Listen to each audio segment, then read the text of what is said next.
Hello everyone, welcome to this video on source insertion delay. Today we will be understanding the clock's commute time before it reaches our designs in the chip. So let's get started.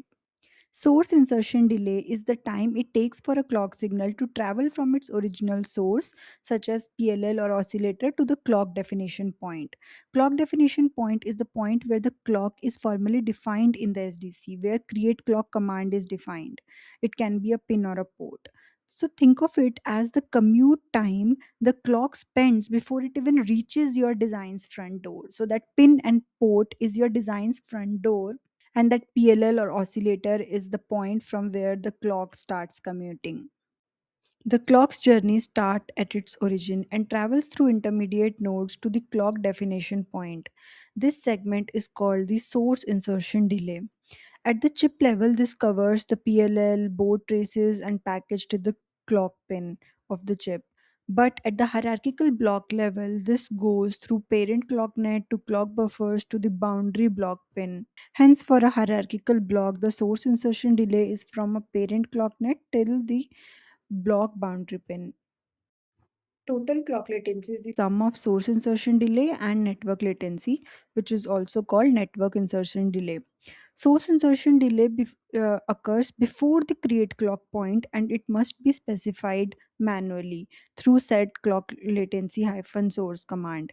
But network latency occurs after the create clock point, and it varies for every flip flop because network latency is nothing but the time it takes for the clock to reach from create clock point to the flop. Hence, it varies for every flip flop. Source insertion delay matters because ignoring it leads to inaccurate static timing analysis. This results in incorrect setup and whole slack calculations, which can cause your design to fail timing in silicon.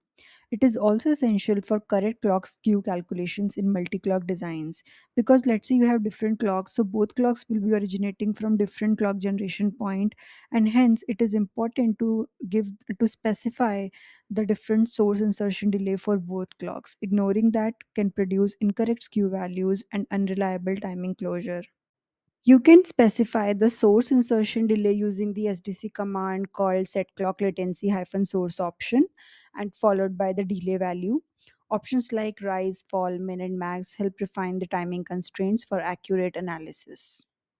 Now let's understand the source insertion delay across different path groups. Say for into reg, we model the set in the source insertion delay using the set clock latency command for the capture flop, and for input flop we use set input delay command which models the data arrival, and it also contains the source insertion delay for the launch flop which is outside the chip.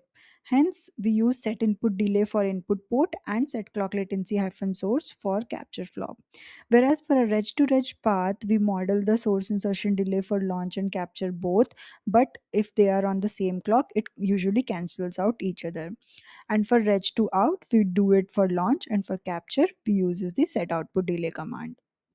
Now let's understand what we saw in the previous slide through a timing report. As you can see here, the source insertion delay is applied in the launch and the capture side. And if it is the same clock, then for the reg to reg path, it usually cancels out each other. Whereas for an into reg and reg to out path, it is usually applied on one side and it directly shifts the slack. Now, to summarize, source insertion delay is the clock path before the create clock command. It cancels out for edge to edge paths if they are operating on the same clock. But for single sided paths like into edge or edge to out, it directly impacts timing. So, always specify it using set clock latency hyphen source for accurate timing closure. Thanks for watching.